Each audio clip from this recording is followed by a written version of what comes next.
एक तो कल की बात याद रखना कि कल को 3 बजे नगर से कल आप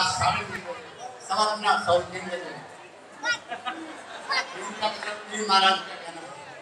तो यही इस प्रांगण में पहुंचने की कृपा करें।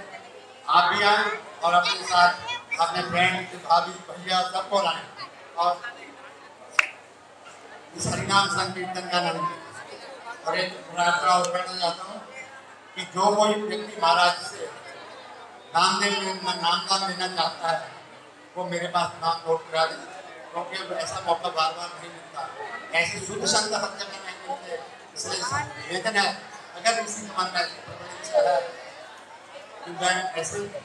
महान संतों से जुड़ूं और ऐसी महान परंपरा से जुड़ूं जिसका ब्रह्मा जी से लेकर अब तक ये लगातार करती आ रही है, ऐसी परंपरा आपको बहुत देखने को हम मिलेगी। जब भी नाम लेना हो ऐसे महान जल्दी घर जाने पुनः अंदर हॉल में प्रसाद पा सकते और बाकी लोग तक जाएंगे। पुनः हरे कृष्णा कृष्ण कृष्ण हरे हरे हरे राम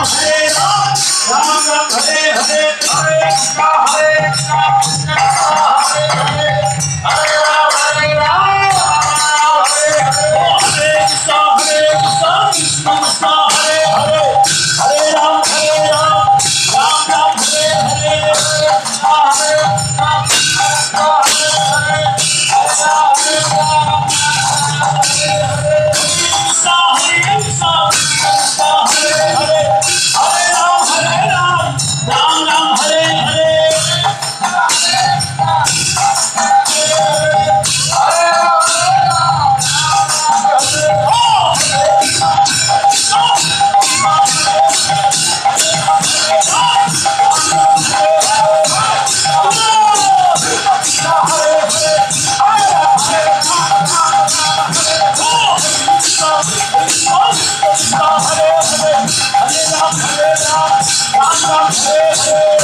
Hare